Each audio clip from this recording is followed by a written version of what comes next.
Welcome back to Firo with Friends, episode 4. Why 4? Huh? I mean, not why 4. Why 4? Because it's the 4th one. No! Okay.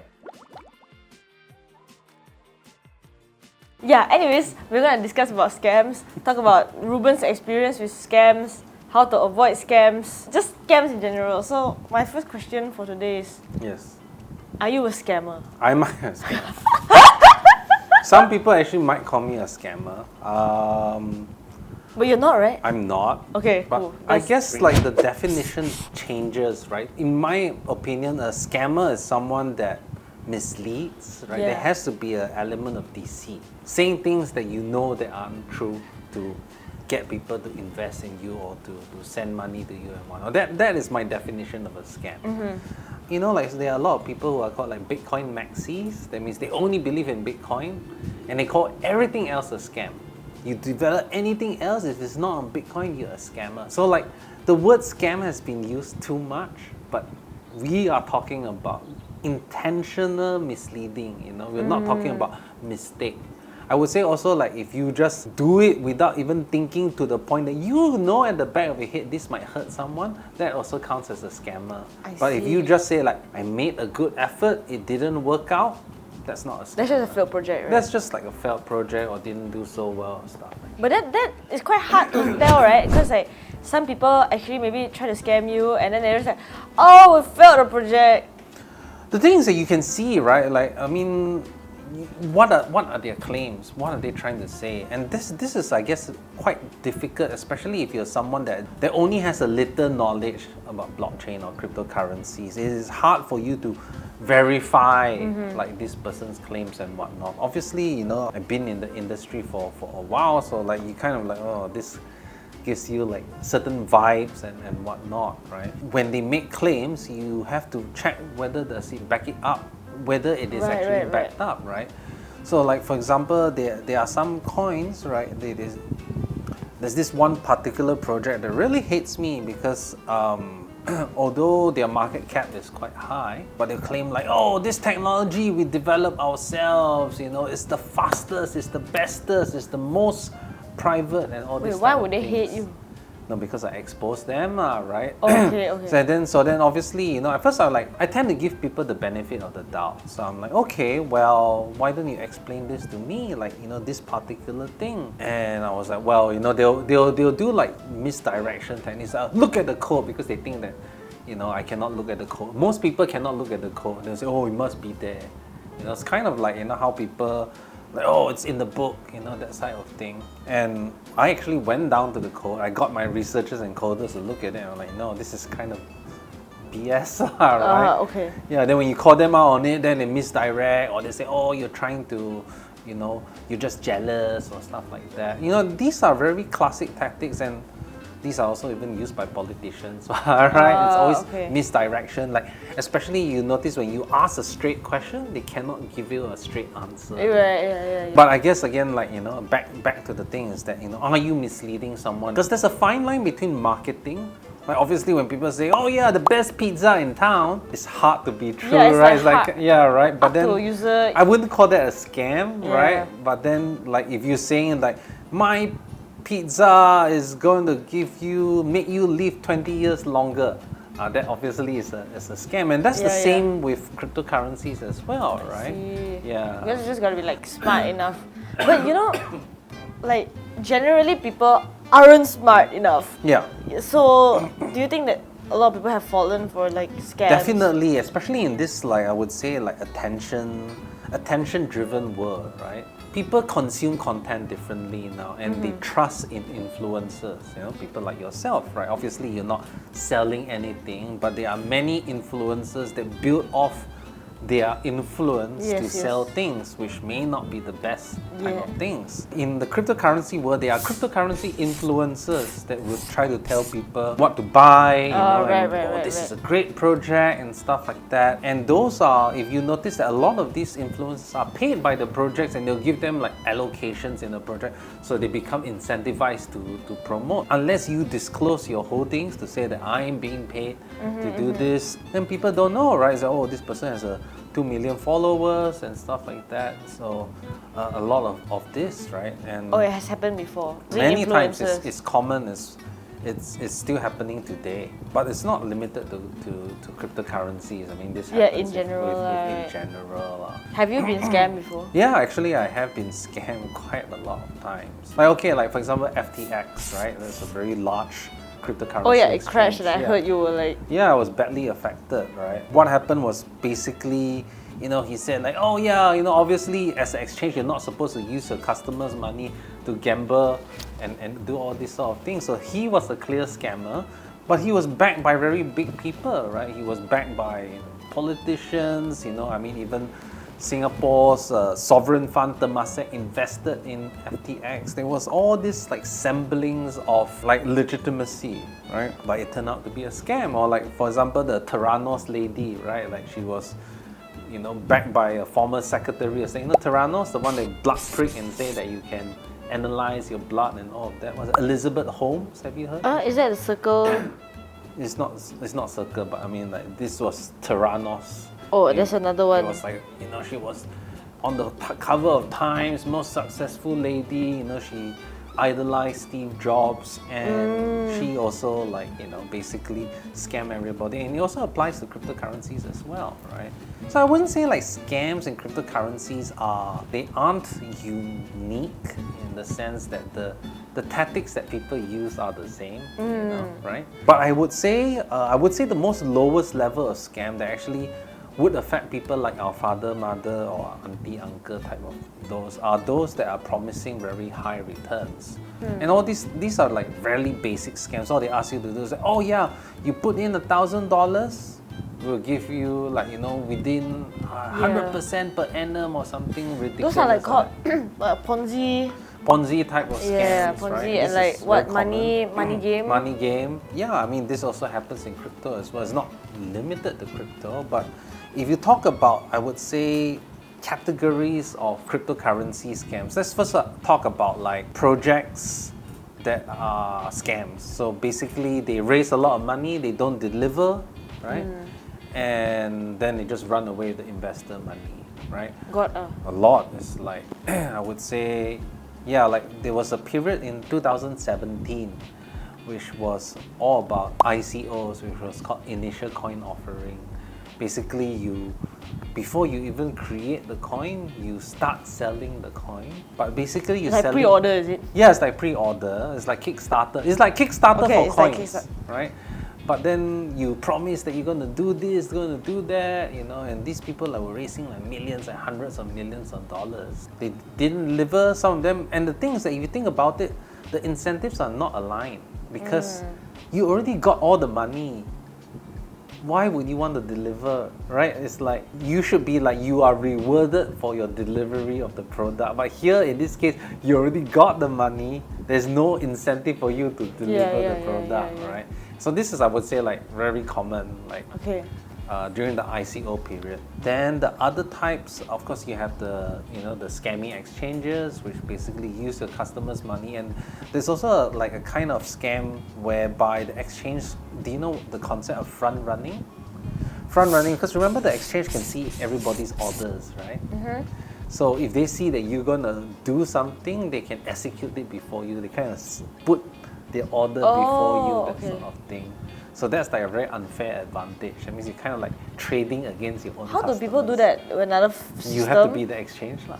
Because you are the exchange, right? You can delay other people's orders and counter trade them because you are the one who has full sight on everyone's positions, right?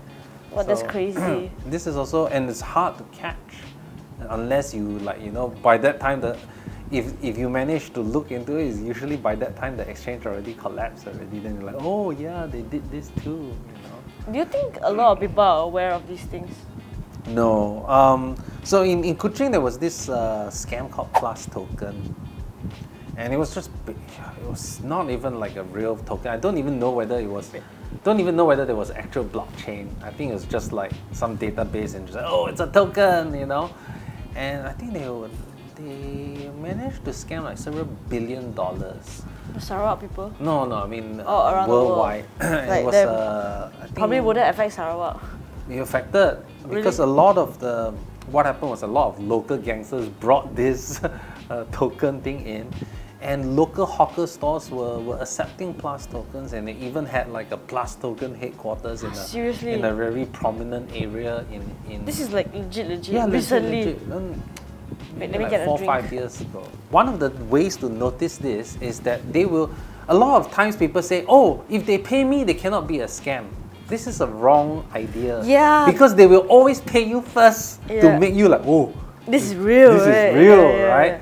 Like those scams recently, those that like, they put you into a WhatsApp group and then they tell you to go like some photos, I also don't know. and then how they'll that- you get like $300 bucks. Uh-huh, You know, and there's a lot of stuff like that How now. does that work? So they give you the 300 bucks. Yeah, they give you like some money, and then after that they ask you to do more quests. Yeah. Like go and like a YouTube video or stuff Alright. like that. And then? Then they say, okay, we have this amount for you. If you want to continue doing this, can you deposit 1,000? Yeah, but then we will promise But like- that's a risk also on their part lah, right? Yeah. I mean, for me, if I were them, I would just go in, do the thing once, Yeah. take the money and leave. You know, like. Yeah, that's the thing. But most people are driven by greed. Right. And that's the same with cryptocurrencies as well, right? So another way to scam, which is more subtle. So some may not say that this is a scam. Like, okay, like so for example, cryptocurrencies. Remember, you're creating coins, right? Yeah. So how do you distribute them? Who buys, right? I mean, like when you first create. Or a like thing- airdrop and stuff. Okay, one way is airdrop. Like, oh, I airdrop to people I like. I'm making that determination. Right, I like you. You're an influencer. And give more. I give more to you. Yeah. I give you allocation. But I'm giving like things out of thin air, right? Is this a fair distribution? No, it's not. Right, Yeah? yeah. I'll give it to my investors. I'll give it to my team. I'll Like, give how it do you to like itemify it, right? Right, that means like the whole idea of cryptocurrency. I wouldn't say it's entirely a scam, especially if you disclose it. If you say like I gave 80% of my supply to my investors, to my team and whatnot. At least people can count, right? Yeah, I mean you assume that if they disclose this prominently, and this should always be, when you're looking at the coin, you take a look, okay, what are its tokenomics? That means how are its coins emitted? That means like how are the new coins come to be? Like, is it like a very aggressive emission schedule? So do you know what emission is? So okay, like let's talk about Bitcoin, right? Okay. When Bitcoin was first created, there was 0 Bitcoins, right? Then the first block came around, then 50 Bitcoins created out of thin air, and it was rewarded to the first person who mined the block, which was Satoshi lah, right? Obviously, other people can mine. 50 only? This is 50 Bitcoin is a lot of money. Wait, 1 Bitcoin is how much again? I think $62,000 US. Oh, right, yeah. Yeah. Basically, Satoshi said, look, we're going to emit 50 Bitcoins every block, then after 4 years, you go to 25, then after 4 years, you go to 12.5, then, it will halve every 4 years. Oh, So, really? Yeah. So, he set the rules. So that means when you let people know, everyone is on an equal, technically equal basis, because theoretically you could also mine the Bitcoin as well, right? Because everyone's equal. But nowadays, the way coins are being launched is that they are centrally allocated. And as I was saying, like this person gets this much, this person gets this much, or they'll do a certain percentage for airdrop and stuff like this.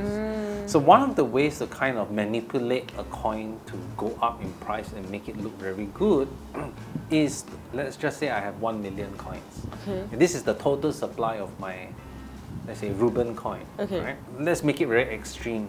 90% is to me and my friends. But I agree, all my 90% of me and my friends, I will not, we will not dump. We will just coordinate because we all want to get rich together. Then the 10% I will sell it to the public. But you have to realize, there is nobody else that has Ruben coin at the moment. It's all me and my friends, right? So if I go and list my coin on an exchange or put it on a decentralized exchange, there's no one else to dump on me, right? Because usually, let's say, if I have an asset, right? If it's fairly distributed, if the price go up, people are like, oh, I want to take profit, I will sell, right? Right. But if there is no one else to sell because you are controlling all the supply, then you can just put the money to pump the price up. Correct? Because you see, right, there's no one to dump on you. If you are basically trading yourself, you are the one setting the price. And remember, when people see a market cap, wow, this coin is $1 billion. But if only like 5% of the supply is being traded, I can say whatever the price I want because I'm the one controlling the supply. Yeah. It's not going around. So this is like kind of a gray area. Is it a scam if it's disclosed? I mean, if you disclose it, people didn't read. But then this is the element of falsehood, right? You are creating the impression that you are $1 billion coin. Yeah. But actually, all you're doing is just trading with yourself to pump the price up. And when people see the price up, then they get excited, right? They're like, wow, this one will become 1,000, 2,000%, 3,000%, whatnot. Time for me to buy. Then all the retail people start buying, right? All the regular Joe. And that's when let's dump some. We will dump some on these people. And just basically you created a coin out of thin air. You maybe spend a couple of $1,000s to pump the price up. Or let's say you have $1 million. You can really push the thing because there is no one else to dump on you. But people cannot tell. Hard to tell. People don't look, they just look at the price go up. Oh. Right? They see the, and it's also very common, it's like VC coin, all the venture capital companies coming. So it becomes like, not to say that venture capital is scammy, but it also can be scammy in the sense that if it's all controlled by they call it cabal coins, where it's a group of rich funds, right, which use their name to say, I'm a very big company, big venture capital, I've invested. So all these retail people say, wow, this fund invest, they must be good, this sort of thing. When actually, these people are just there for the short term. I see. Yeah. So this is a very, I would say, more subtle scam, right? Because are they scamming if they have disclosed?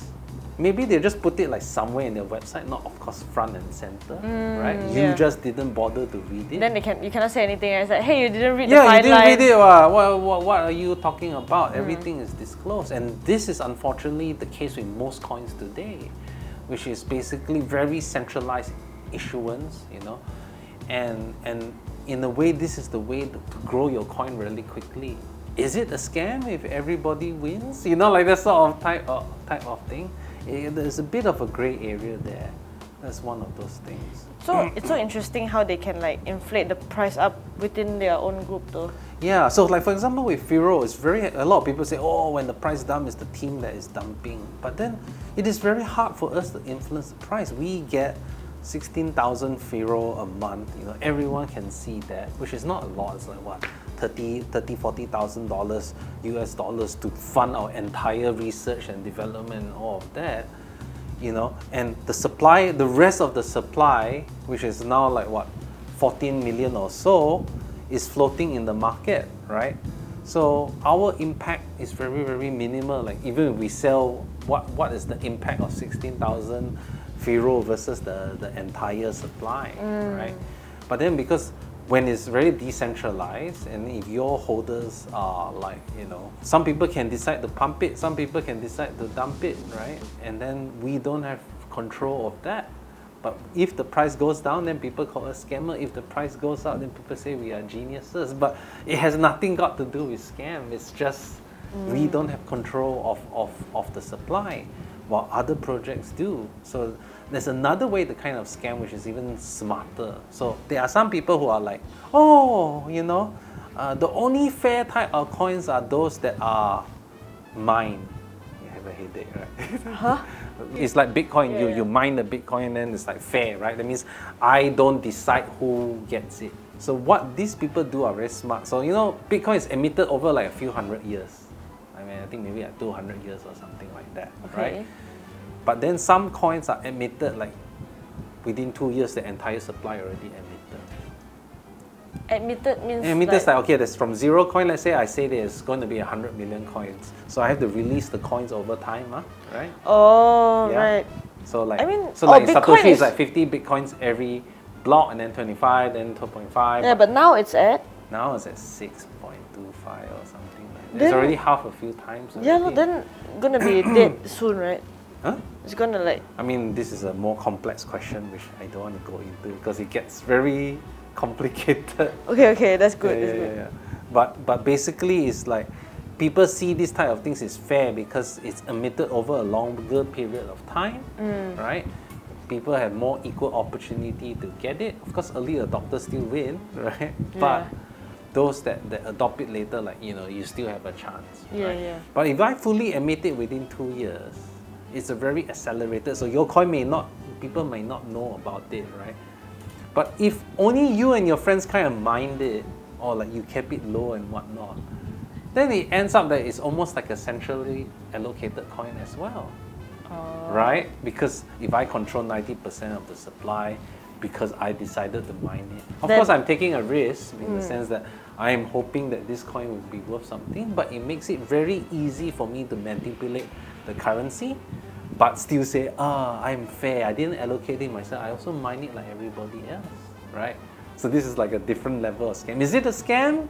I'll say like, it's kind of sketchy, but if you disclose it and you didn't read it, but the thing is that most people don't have the time and the attention to read. So this is one of the things, and the things that, and you say, well, if that's the case, it's a scam. But then if the price goes up, what's your complaint? Then what is your advice for like crypto toddlers and adolescents, like those that ngam start, you know? I would say, like, you know, obviously, I really hesitate to make financial, you know, advice, right? Right. But I would say that if you want to start, you know, you can always start with the ones that are, I guess, well established. Yeah. You know, like Bitcoin, Ethereum, and this type Yeah. of things. I would say, you know, those are reasonably safe. What if they go like, I want to, you know, diversify my portfolio. It's fine. Like if you want to buy, you know, some really weird meme coin because you like it, sure, go ahead. You know, it might do well. You know, actually, one of my friends, you know, just invested like $1,000 US. The next thing, you know, it's now like a few $100,000 US, and it's just because this coin was called Dog with Hat. It has no utility whatsoever. Dog with hat? Yeah, it's a dog with a hat. What hat? Just a hat, like a hat lah. What kind of hat? Like the cap. Wow. And then it's a cute hat. So it's you a earn bit- earn a lot lah, right? So it's like you want to make, hey, you should buy all the dogs with hat. How to give this type of advice, right? Hey, you have to. This is also like I would say it's like a lottery, right? So I would say like gacha. Obviously, yeah, it's gacha. So don't put in money that you can, like you will hurt for you to lose. If you want to put in like investment, if you don't really understand it, just stick to the majors like Bitcoin and Ethereum and whatnot. But then if let's say you're interested, you want to learn more, you know, like let's say I would say Firo, yeah, I would say it's high risk, possibly high return and whatnot, right? But of course, we are smaller, we are newer, so the chances to go up are high, but also the chances to go down are also there, right? Because like it is what it is, right? So I would say, yeah, I mean, like stick to the majors, get used to using cryptocurrencies, right? And explore and learn. There's no easy way out, right? It's like you want to tell people, invest in stock. What are some tips? Yeah. Right? They'll be like, you gotta choose what you like. I mean, then the safe thing would be say, buy index linked funds. That means you just buy something that's linked to the top 500 companies in the stock market. I mean, yeah, that's just like buying Bitcoin and Ethereum, right? That's safe. But you want to say, I want to buy some like more like exotic stock. Yeah. It's the same with cryptocurrencies as well, right? There's possibility to go up, but there's also possibility to go down, right? So I think that's like a good like basic idea. Where can people learn more about like how to make the right decision? This is tough. I mean, obviously, finding the right local community to join is Like important. talk about it with And people. you generally have a feel like if it's all about getting rich, then obviously this is not the. But if they are talking about like education, about how to use, how to do, these are like more likely to be legit lah. But there is those that are smart that combine both. They educate you, but they also cheat you. Don't worry, we are not. Yeah, We I are mean, not we're not. educate and cheat. We are But- just educate. But it's like for example, you educate people how to use a cryptocurrency wallet so that you can buy their scam coin. It has happened before, right? Right. Yeah, this sort of things as well. So I would say these are like the common things. Obviously, with an exchange, you want to use an exchange that is, I would say, reputable. But it's also hard to tell what is a reputable exchange. Right, Because like l- your that one, the what FTX, Like FTX. just adios, yeah, right? Out of Adios, nowhere. right? So I would say in those kind of cases, how do you limit your risks there? Of course, you try to trade with the larger ones, right? But make sure that if you are putting amounts of money that you like is meaningful amounts, do self-custody. That means store your own coins yourself. Oh, like you brought that wallet like thing. the Yeah. hardware wallet. You brought it, right? Yeah, I brought it. Yeah, I can actually get it. Yeah, okay, sure. let me get it.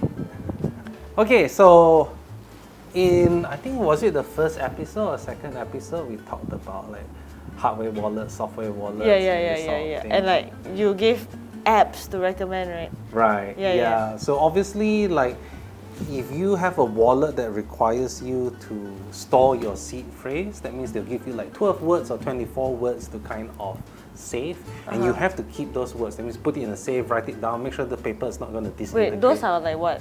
Those are. It's like because it's like when you. Certificates, is it? It's not certificate. It's like when you create a new wallet, right? You need to create a seed, and the seed will allow you to restore your funds in the future. It's kind of like a password. Seed Yeah, a seed. password.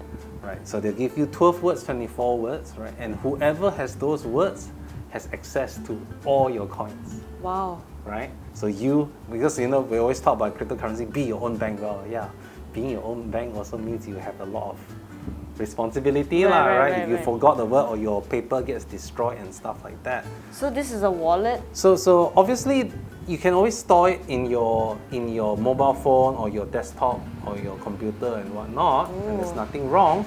But the problem is that what happens if your computer get hacked? What happens if someone is intercept your keystrokes, or there's a virus in your Right. in your phone or your thing? That is quite bad, right? Then how this thing has money inside? Yes, this thing has money. Why is it USB? Because it connects to the computer. Phone You can also. got adapter. There's adapter lah. But generally, don't store life-changing amounts of money on your mobile phone, right? Yeah. Unless you have the seed somewhere. But then this one has life-changing amounts of money. I don't know. It's not. Yeah, but what if this thing like, I don't know, you go swimming, then you drop so it. the thing is that although you have the hardware wallet here, I still have the seed words that I store somewhere in a safe deposit box or whatnot. So even if I lost this, I can still restore it. But the thing is that because every time I send my money out, right, I have to do a kind of like a signature. And I don't want to, every time I do my signature, I have to expose my private key. Right. And whoever has control of your private key has control of your funds. I see. This is to make sure that even though the computer is compromised, this is only one kind of hardware wallet. This is called a Trezor. It's developed by people in Czechoslovakia. Oh my god, I dropped it. How? No lah. It's quite hardy. Yeah. Wait, but if you lose this, it's fine now. If I lose it, it's fine. I just have to restore. I get another device and I restore it into it. Then what's the point of having? The point is this: that even if my computer is hacked or whatnot, I'm safe. I feel safe that I know that my keys are Oh, not it's either here exposed. and there lah. Yeah, because even I hacked my computer, this transaction is still safe because see. my key is stored within this alone.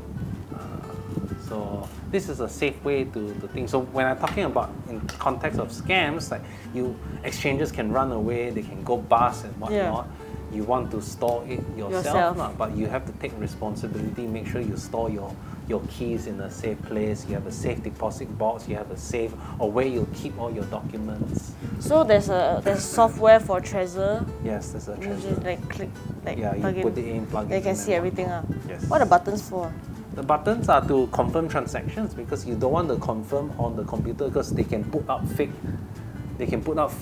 buttons and to emulate this. Alright. Right? So that means if you want to convert any transaction, you have to do it on the device itself. Oh wow, that's pretty cool. Yeah. So like sometimes, like for example, the computer can say, I'm sending to this address, but it can be cheating, it can be lying to you, Yeah, right? yeah. So this screen is to actually show you what Where is it address, actually where going? is it actually going. So you look like, okay, is it actually matching? Ah.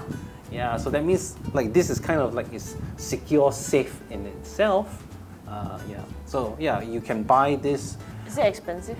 This is, I don't know, like 400 ringgit or something like that. There are much more advanced ones. Damn. Something like that, 300-400 ringgit to get one of these basic ones. But you can also get these are the cheapest types. Yeah. So I think of the reputable brands, it's like Ledger. Although they have they also had a lot of problems where they leaked the customer data. So I personally like Trezor. I have no connection to Trezor, by the way, but Not sponsored. you're not sponsored whatsoever. But I mean, I like the Trezor, but the Ledger is also very popular as well. There are others as well, not to say that they are bad, but I guess the two big companies are Ledger and Trezor. I see. Now my final question is, how about all these people, like that are like prolific scammers? Do they go to jail? What is it? How is it like? Like what's recently happened? Maybe share a bit. So yeah, I mean, like one of the recent ones is Sam Bankman-Fried, which was the FTX guy. That guy. Yeah, so funny, right? It's like he's like, oh yeah, cryptocurrency, screw the banks, and like his name is Bankman. What? Serious? Yeah, Sam Bankman-Fried. Fried, but Fried. Okay. yeah, but it's pronounced Fried. I think. Yeah. But he's not freed lah, right? No, He's in jail, right? 12 years of jail. Wow. But he was paying both the Republicans and Democrats, like donating a lot to get like favorable treatment, right? So this is why even before he went to jail, other people, they would be rotting in the lockup cell and whatnot. No, they gave him very favorable treatment. Whoa. Staying in with his parents in. But hey, does he get to Stanford. stay at home though? Yeah, with Oh, his really? parents' home. Really? But not now that he's in jail, he's in a proper jail. Yeah. But while he was awaiting. Hey, in Malaysia, Yeah, in Malaysia, our ex-prime minister living in a very luxurious jail. Yeah. It was kind of custom maybe built feels for like him. I want to go to jail. Yeah. So that is one of it. But there are others that not necessarily people who go to jail are scammers, right? Okay, this one is, I would say, kind of like gray area. Like for example, Binance, it was the largest cryptocurrency exchange in the world, which controls like 40 or 60% of the entire cryptocurrency trading volume. That's how big it is, Yeah. right? Recently, their founder was sentenced to go to jail for, I think, 4 months or 4 to 6 months or Wow, something why? like that. So Binance was famously set up so that it didn't have a fixed headquarters. So that means regulators like, where is the head company? Yeah. So they kind of liken it to Hydra lah, it's like the heads keep on popping up here and there, right? There are many different entities, right? But obviously also one of the problems was that this is something that I kind of like understand. Not that I'm saying that it's right, but back then when cryptocurrency, there was very little laws. Right. And the laws haven't really caught up, right? So So now he's getting jailed for something he's done in the early stages. Yeah, I mean, I think he probably knew that what he did was not correct, but he wanted to grow big. And if he went through the just full regulation and whatnot, he would not have able to be. It's kind of like, think about it like Uber and Airbnb, right? If Uber went to the regulators and said, hey, can I do this? Do I not need a taxi license? Obviously the regulators say no, I need to protect my own taxi people, right? Yeah. Then later on they managed to negotiate and settle and do all these type of things. I think that was the kind of idea there where he grew and therefore he wanted to attract users, so he got a lot of users in, and these users didn't have to display any sort of identity or like certain limits, which was very generous, like 2 Bitcoin. As long as you traded below 2 Bitcoin, you did not need to have any sort of identity documents. of course, whether Now you need to sign in and all that, right? yeah, just sign in, create an email, password, sign in. But then now can you trade. need to scan Now IC every day and all need to that, scan right? IC passport because of you're trying Yeah. because now they're trying to apply the same regulations that banks do to Make sure people don't. cryptocurrencies. Yeah. I mean, the idea is that you want to prevent money laundering and all of that, but let me kind of just. This is something I'm very passionate about. So although we are out of time, I do want to quickly cover this Okay, topic. okay. So we always talk about KYC and AML. KYC means know your customer, and AML is anti-money laundering, right? And the idea of money laundering is basically that you are trying to legitimize illicit gains. So if I, got money for my terrorist activities or gambling or prostitution or all these type of things, I need to surface it so that I can use this money in the real world. Always the bank will say, where do you get this money from, right?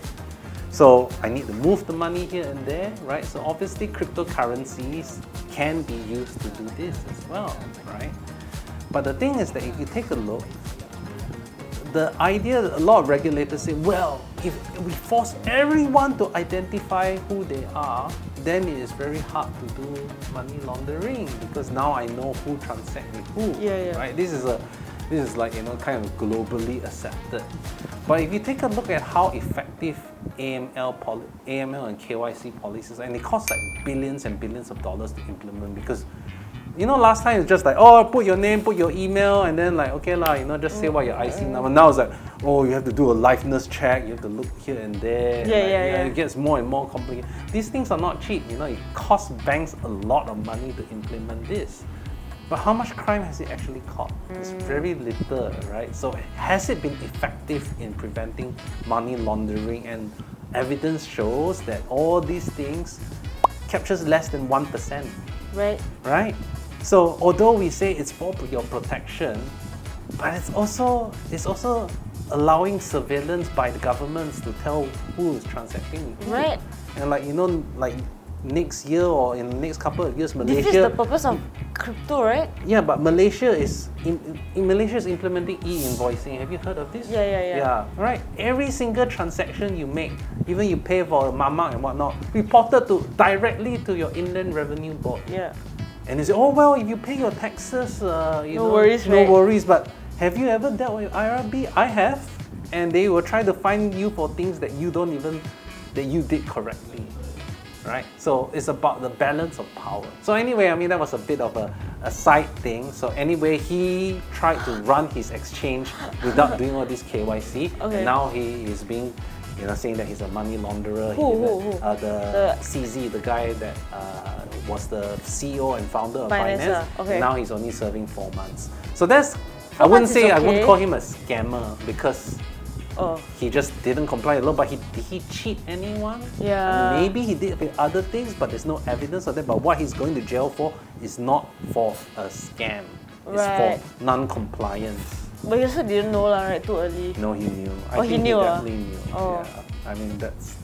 I think most people kind of know. Okay lah, but 4 months quite fast, it's like grey area. It's like 8 episodes of Yeah, he Friends. earned billions of dollars. I think he was like. Yeah, billions or. Yeah, so lah. okay lah. Just 4 sit down months. for a while, not do much. But he did a lot for the space.